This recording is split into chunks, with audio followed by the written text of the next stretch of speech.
Greetings everyone. The rise of Germany is one of the greatest examples of how drastically history and conflict can change the shape of the world.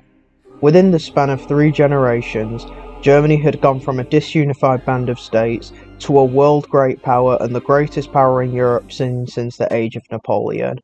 To show the ascension of this German Empire, allow me to tell a story of events from the start of the 20th century up to the 1950s, showing the rise of the German Empire and the world's response. Welcome to the German century. In the early 20th century, Europe was a changing place. The unification of Germany in 1871 after the Franco-German War sent shockwaves throughout Europe and massively tilted the already fragile balance of power. As the German economy, industry and military grew, so did suspicion from its neighbours. After the loss of Alsace-Lorraine in 1871 and their humiliating defeat to Germany, France had become a thorn in Germany's side. France was soon joined by Russia, after an alliance between Germany and Russia had failed to manifest, and the British Empire as a result of the expansion of Germany's navy and colonial empire. Germany's alliances are with its southern neighbour, the feeble and unstable Austro-Hungarian Empire, a shadow of its former self, and the new Kingdom of Italy, who began to grow distant of Germany due to its seeming preference for Austria-Hungary. However, Germany would work hard to maintain allegiance with their Italian ally, helping them with their industrialization and modernizing their military, and supporting them in their Libyan campaign, while promising them French territory. In 1914, the powder keg of Europe would explode in Sarajevo, with the murder of Austrian Archduke Franz Ferdinand by a Serbian nationalist organisation known as the Black Hand. The Austro-Hungarian government is swift to act with decisive German support, and Austria declares war on Serbia in early July. Europe is now in diplomatic frenzy. After French pressuring, the Russian government demand Austria to concede, backed by France. However, after this threat, Germany declares war on Russia to protect their Austro-Hungarian ally, followed by France declaring war on their arch-nemesis, Germany. The situation for Germany appears perilous, being surrounded on 2 fronts by 2 powerful adversaries. However, the German military had adopted plans for how to deal with this conflict on 2 fronts. In the west, the French fortifications were to be swiftly overrun, capturing France's important iron and coal mines vital for their industries in the Bri region, while most of the German forces were to combat Russia in the east with Austria. Germany is swift to make a move, shelling the French defences in northern Alsace, before charging into French territory once more. The coal and iron mines of the Bri region are captured, but a further advance into France is halted. However, for the German High Command, this is sufficient, and they can hold a defensive line here. In the east, Russia attempts to invade East Prussia and Galicia, but they are held back, only making minor gains against Austria-Hungary, while Austro-Hungarian gains against Serbia prove to be futile. The Germans and Austrians are soon joined by the Ottoman Empire, seeking the perfect opportunity to strike at their old enemy of Russia, though their Caucasus campaign would only end in stalemate. 1915 would see the Central Powers make a major advance against Russia in the east, while France fails to make any gains against the Germans. The Italians take the opportunity to enter the war on Germany's side, rapidly taking over Corsica and beginning an invasion of Tunisia. In the Balkans, Bulgaria, seeking revenge for its betrayal in the Second Balkan War, would invade Serbia, crushing the small nation by the start of 1916 with Austria-Hungary. At this point, the British Empire would declare war on Germany, citing an incident in the North Sea as a pretext for war. The British enact a naval blockade on Germany, though this is rendered ineffective through German trade with Sweden in the Baltic Sea, supplying the country with sufficient iron ore for its war effort. In 1916, chaos begins to break out in Russia as the Central Powers make yet another offensive into the Baltic. The Tsar, already unpopular, is deposed, and a provisional government is placed into power. The provisional government makes the major mistake of remaining in the war in order to raise their credibility with the Western powers. However, this proves to be disastrous. Soon, a radical group of communist revolutionaries, the Bolsheviks, would seize power in Russia and would negotiate an armistice with Germany. With Germany wanting to push the communists as far away as possible, Russia is forced to grant independence to Finland, Poland and Ukraine, while the Baltic region is incorporated into Germany. Over in the west, with the closure of the Eastern Front, Germany is able to launch their offensive, invading through neutral Belgium and catching the Allied forces off guard in an encircling move on Paris. Soon, the French capital falls for the second time in 50 years. The war in the West is now over. Britain, seeing the writing on the wall, then sues for peace with no continental allies. In the peace treaty signed at Potsdam, Luxembourg and the Bri region, along with other border territories, were annexed into Germany, while France is settled with army restrictions and war reparations. France and Belgium are forced to cede many of their colonies over to Germany, enriching the German colonial empire. Italy also gains Tunisia, Corsica, Albania, and the border territories of Savoy and Nice. The war would cement the fall of France's great power status, becoming a mere secondary power like Spain or Italy. In the east, Germany's gains are solidified. Poland, Ukraine and Finland are all kingdoms with Hohenzollern and Habsburg monarchs. Serbia is partitioned between Austria-Hungary and Bulgaria. The German Empire moves into the 1920s as the most powerful nation in Europe, having defeated their main rivals of France and Russia.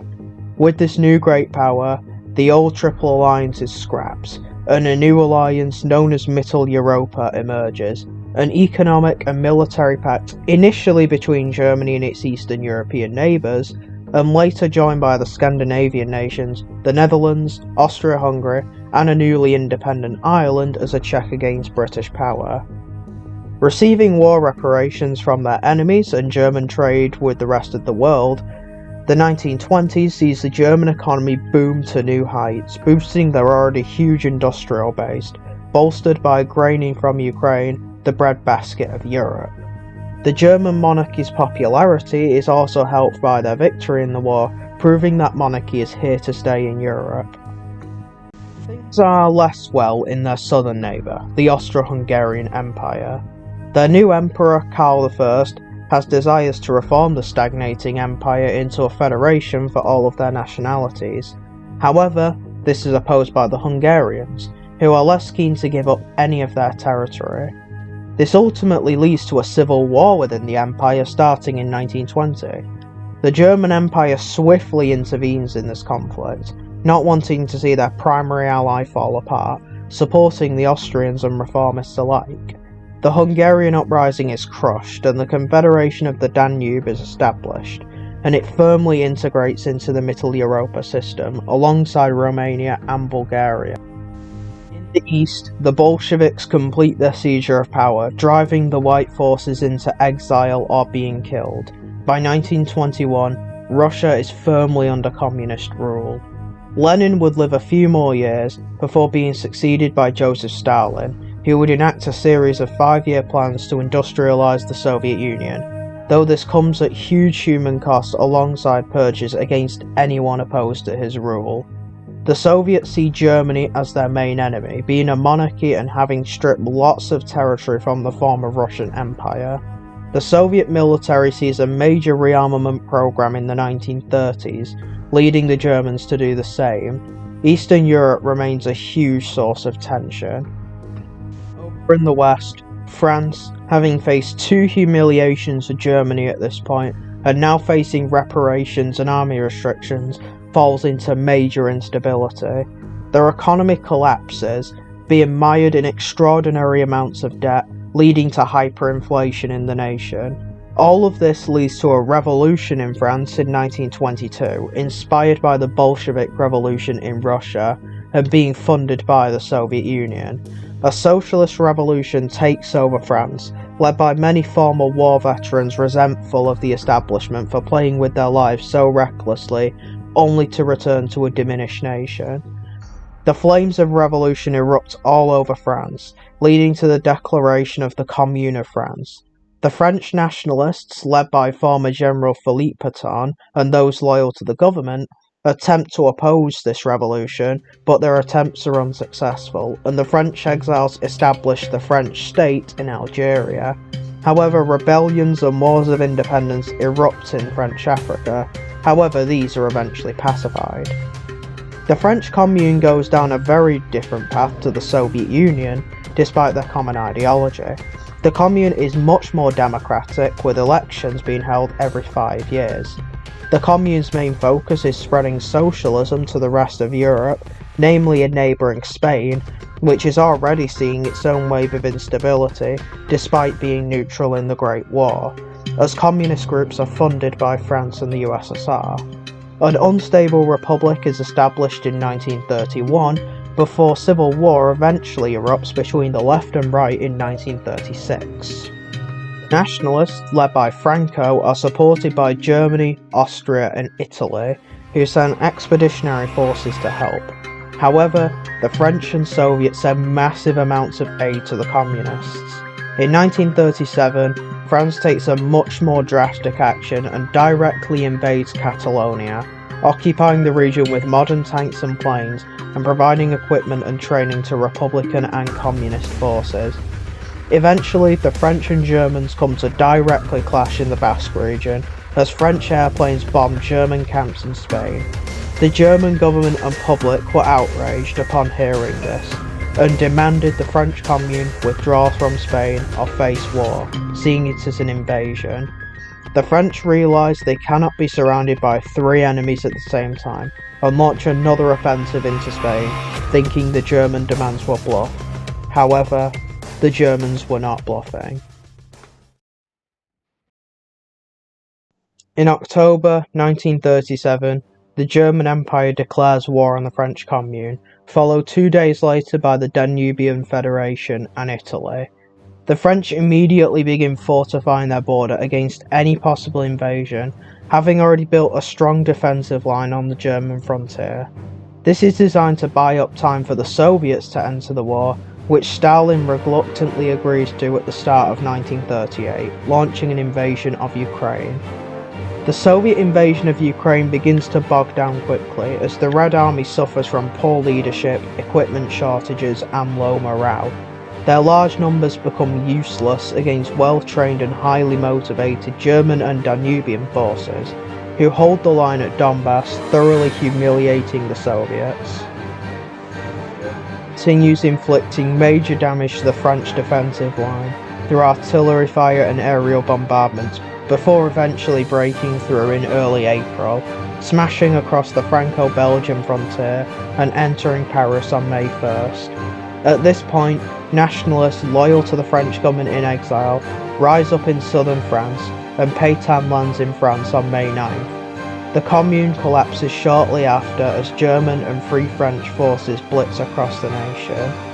Shortly after this, German forces lead the march into Spain, easily dealing with Republican and Communist forces, now lacking French aid.